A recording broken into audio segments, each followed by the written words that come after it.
Baik, bismillahirrahmanirrahim. Assalamualaikum warahmatullahi wabarakatuh. Welcome back to my channel. Selamat sore menjelang malam untuk rekan-rekan guru sekalian. Jadi pada video kali ini kembali lagi admin akan mencoba mengupdate informasi terbaru seputar P3K Guru di tahun 2022-2023, yang mana di sini ada informasi terbaru yang wajib untuk dinonton oleh P1, P2, P3 yang tidak lolos P3K Bapak Ibu ya. Di sini ada informasi yang sangat penting.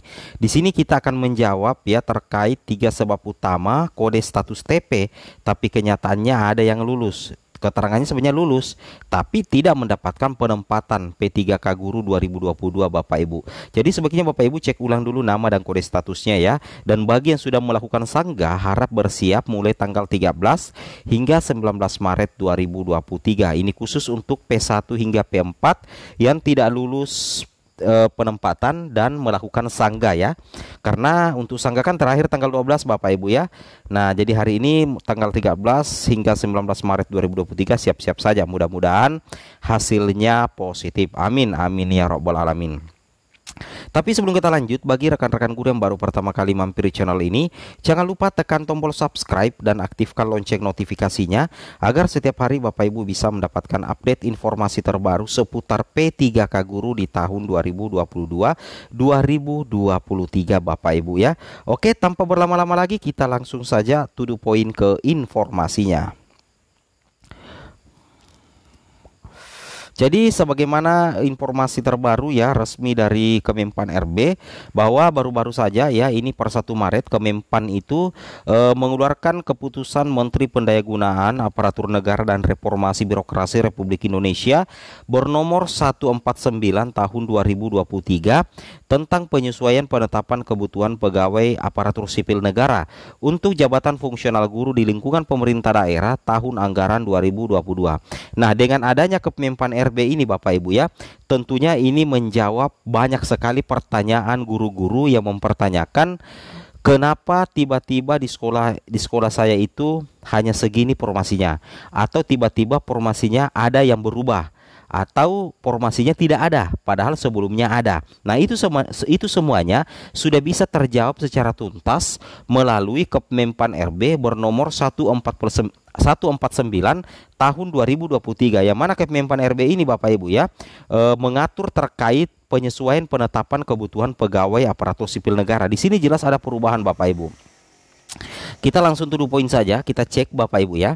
Nah, di sini kita perhatikan ya, tabelnya saja sudah membuktikan ya, tabelnya saja ini sudah membuktikan. Di sini dikatakan ini adalah kebutuhan awal. Setelah itu ada keterangan menjadi, berarti ini kebutuhan baru. Berarti memang sangat memungkinkan terjadi perubahan sekolah penempatan bagi guru-guru P1 hingga P4 Bapak Ibu ya. Jadi ini jangan heran ya, misalkan di sekolah Bapak Ibu awalnya itu ada formasi, kemudian setelah itu tiba-tiba tidak ada lagi formasi. Contoh misalkan ini dari pemerintah Aceh, nama jabatan ahli pertama guru agama Islam, alokasinya 71. Nah, ini unit penempatan SMA 2 Pekanbaru. Tapi setelah berubah, setelah ada penyesuaian penempatan, itu tidak ada lagi penempatan di SMA Pekanbaru Bapak Ibu ya. Kita cek di sini sudah tidak ada lagi. Yang ada itu adalah SMA Negeri 1 Cot Gireuk ya. Nah, jadi ini sangat jelas membuktikan bahwa Kemenpan ini memang betul-betul menyesuaikan penetapan kebutuhan. Jadi ada kemungkinan terjadi perubahan unit penempatan untuk P1 hingga P4 Bapak Ibu ya. Itu yang harus Bapak Ibu pahami. Nah, setelah itu di sini kita harus mengetahui bahwa bagi sanggahan mengenai perubahan penempatan itu dapat mengirimkan aduan kepada helpdesk Kemendikbudristek. Jadi terkait dengan sanggahan penempatan ya, hari ini terakhir, kemarin sudah terakhir Bapak Ibu ya. Bapak Ibu itu kirimnya di helpdesk, bukan di SSCSN, tapi di helpdesk pppkguru.kemdikbud.co.id. Seperti itu Bapak Ibu ya. Itu yang harus diketahui. Nah, kemudian di sini Bapak Ibu perlu memahami ya bahwa ada yang memprotes ya bahwasanya dia keterangannya lulus tapi kode TP dan tidak mendapatkan penempatan. Nah, ceritanya seperti itu ya, sebenarnya seperti ini. Nah, login sepertinya misalkan ini keterangannya TP ya, tidak mendapatkan penempatan. Ini P3. Padahal kalau dari segi nilai ini tinggi nilainya Bapak Ibu ya, nilainya ini tinggi-tinggi semua. Tapi kok tetap ya posisinya TP, kemungkinan ada formasi juga di sekolah induknya.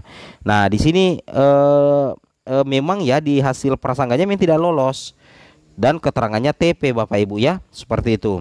Jadi ada beberapa kemungkinan ya sehingga hal itu terjadi. Ada ya, ada sebab muasalnya. Yang pertama, Bapak Ibu bisa lihat di sini, 3 penyebab status kode TP, lulus namun tidak mendapatkan penempatan. Nah, jadi ada yang lulus tapi tidak dapat penempatan. Nah, kenapa bisa seperti itu? Itu disebabkan karena meskipun Bapak Ibu dinyatakan lulus, tapi anggaplah Bapak Ibu adalah P3 atau P2 dinyatakan lulus, Bapak Ibu lulus sebenarnya dari segi nilai observasi tinggi semua nilainya. Tapi kenapa Bapak Ibu tidak mendapatkan penempatan? Itu bisa jadi formasi itu diambil atau dipindahkan ke P1. Nah, itu yang pertama. Formasi itu diambil dan dipindahkan ke P1. Kemudian yang kedua, Bapak Ibu mungkin saja kalah perengkingan dari hasil observasi ya. Jadi karena Bapak Ibu kalah dalam urutan nilai tertinggi atau nilai terbaik, maka secara otomatis Bapak Ibu itu formasinya dipindahkan ke sekolah pemenang. Ini sudah sering sekali dijelaskan oleh Kemendikbudristek dan bahkan tercantum dalam Juknis.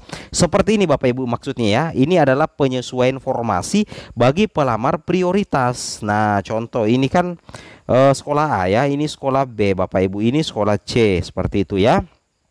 Nah, ini kan ada 2 formasi ya, ada 2 formasi dan guru honorer ini anggaplah P3 lah seperti itu ya, P3 anggaplah P3. Nah, tiba-tiba di sini ternyata dalam satu instansi di sekolah B itu ada kebutuhan tapi tidak ada formasi. Tapi guru induknya ini adalah guru P1 Bapak Ibu ya, guru P1. Nah, seperti juga di sekolah C guru P1. Maka formasi ini dipindahkan. Formasi yang ada di sekolah A itu mengikuti guru P1. Saya ulangi, formasi yang ada di sekolah A itu mengikuti guru P1 sehingga formasi ini menghilang, bukan menghilang tapi pindah. Nah, jadi tidak mungkin guru yang ada di sekolah B dan di sekolah C masuk ke sekolah A untuk menggeser guru induknya, tidak mungkin. Maka formasi yang dipindahkan. Logikanya seperti itu. Itu yang harus Bapak Ibu pahami ya. Saya rasa gampang sekali untuk menjawab Bapak Ibu ya. Kemudian ini lagi, ini simulasinya Bapak Ibu ya. Misalkan ya, ini kita berbicara P2 dan P3. Kenapa P2 P3 ada yang mendapatkan penempatan dan ada yang tidak mendapatkan penempatan padahal nilainya wow bagus ya. Nah, seperti ini jawabannya. Ini kan ada sisa formasi ya, guru kelas anggaplah 200 sisa formasi. Nah, di sini kita lihat prioritas 2 ini ada 5. Ada 5, prioritas 3 ada 3. Meskipun nilai P2 ini lebih rendah daripada P3, tapi yang akan didahulukan untuk mengisi formasi di formasi sisa ini adalah P2 dulu karena menang dalam segi urutan prioritas. Maka 200 dikurang 5, maka kelima guru P2 ini akan mengisi formasi ya, akan mengisi formasi. Sedangkan prioritas 3 ini yang 200 itu akan diurut lagi berdasarkan nilai tertinggi untuk mendapatkan penempatan. Jadi meskipun nilai Bapak Ibu itu semuanya memenuhi standar, tapi diurut lagi siapa yang paling tinggi.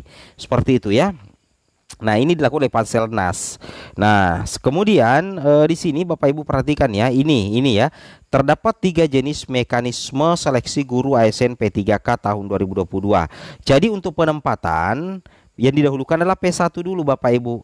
Kalau masih ada ketersediaan formasi baru diisi oleh P2. P2 masih ada sisa formasi baru P3. Masih ada sisa formasi baru diberikan kepada pelamar umum. Nah, jadi seperti itu ya. Jadi apa yang admin katakan ya, besar kemungkinan benar Bapak Ibu ya. Ada kemungkinan Bapak Ibu kalah perengkingan meskipun sebenarnya Bapak Ibu secara nilai itu lulus ya.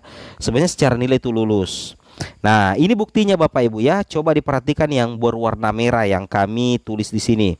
Bukan kami tulis ya, yang kami tandai. Di sini dikatakan panitia seleksi instansi daerah melakukan pengusulan penempatan pelamar prioritas 2 dan pelamar prioritas 3 berdasarkan urutan nilai tertinggi. Nah, jadi berdasarkan urutan nilai tertinggi hasil penilaian seleksi kompetensi sebagaimana dimaksud pada huruf G kepada panitia seleksi P3K jabatan fungsional guru Kemendikbudristek. Nah, jadi sudah sangat jelas Bapak Ibu ya. Jadi untuk pengusulan penempatan bagi P2 dan P3 itu berdasarkan urutan nilai tertinggi. Jadi kalau misalkan Bapak Ibu secara nilai lulus tapi masih ada yang lebih di atas nilainya dan formasi terbatas, maka Bapak Ibu dinyatakan TP atau tidak mendapatkan penempatan. Seperti itu ya. Nah, jadi menurut admin sudah sangat jelas ya apa yang admin jelaskan. Di sini kita bisa lihat ya, ini adalah contoh Bapak Ibu. Ini pernah dibahas ya, ini pernah dibahas oleh Bapak Andika dari Kemendikbud. Nah, ini yang poin C yang dilingkari saja. Jika pelamar C dan D memiliki nilai lebih tinggi daripada pelamar A dan B, maka formasi dipindahkan ke sekolah C dan D. Misalkan di sini ya, ada formasi, di sini ada formasi. Di sekolah C tidak ada formasi tapi ada kebutuhan. Nah, di sekolah D tidak ada formasi tapi ada kebutuhan. Selesai observasi, ternyata nilai terbaik, urutan nilai tertinggi itu pemenangnya ada di sekolah C dan di sekolah D, maka formasi yang ada di sekolah A itu dipindahkan ke sekolah C, formasi yang ada di sekolah B dipindahkan ke sekolah D. Jadi seolah-olah formasi yang ada di sekolah A itu hilang, padahal tidak hilang tapi justru dipindahkan. Seperti itu ya. Itu yang harus Bapak Ibu pahami. Kemudian lanjut lagi di sini Bapak Ibu ya. Nah, ini lagi contoh ya. Pelamar yang lulus akan ditempatkan di sekolah induknya. Kemendikbudristek melakukan verbal untuk penempatan tempat tugas. Nah, jadi ini ceritanya ada guru pemenang satu ya. Guru pemenang satu di sekolah C dan sekolah D. Tapi ternyata Bapak Ibu ya. Tapi ternyata kelebihan guru Bapak Ibu. Dan di sini tidak ada lagi sekolah induk, tidak ada lagi sekolah yang kekurangan guru. Maka diberlakukan yang namanya pemenang kedua. Nah, meskipun pemenang kedua ini nilainya lebih rendah daripada pemenang satu, tetap dia yang akan mengisi formasi di sekolah induknya. Jadi jangan heran kalau misalkan ada juga pelamar P2 atau P3 yang lulus dengan nilai rendah, padahal banyak yang nilai tinggi tidak lulus. Nah, bisa jadi ini yang terjadi. Skema ini yang terjadi Bapak Ibu ya. Skema ini yang terjadi. Oke, jadi saya rasa jelas ya Bapak Ibu ya. Semoga video ini bermanfaat. Assalamualaikum warahmatullahi wabarakatuh.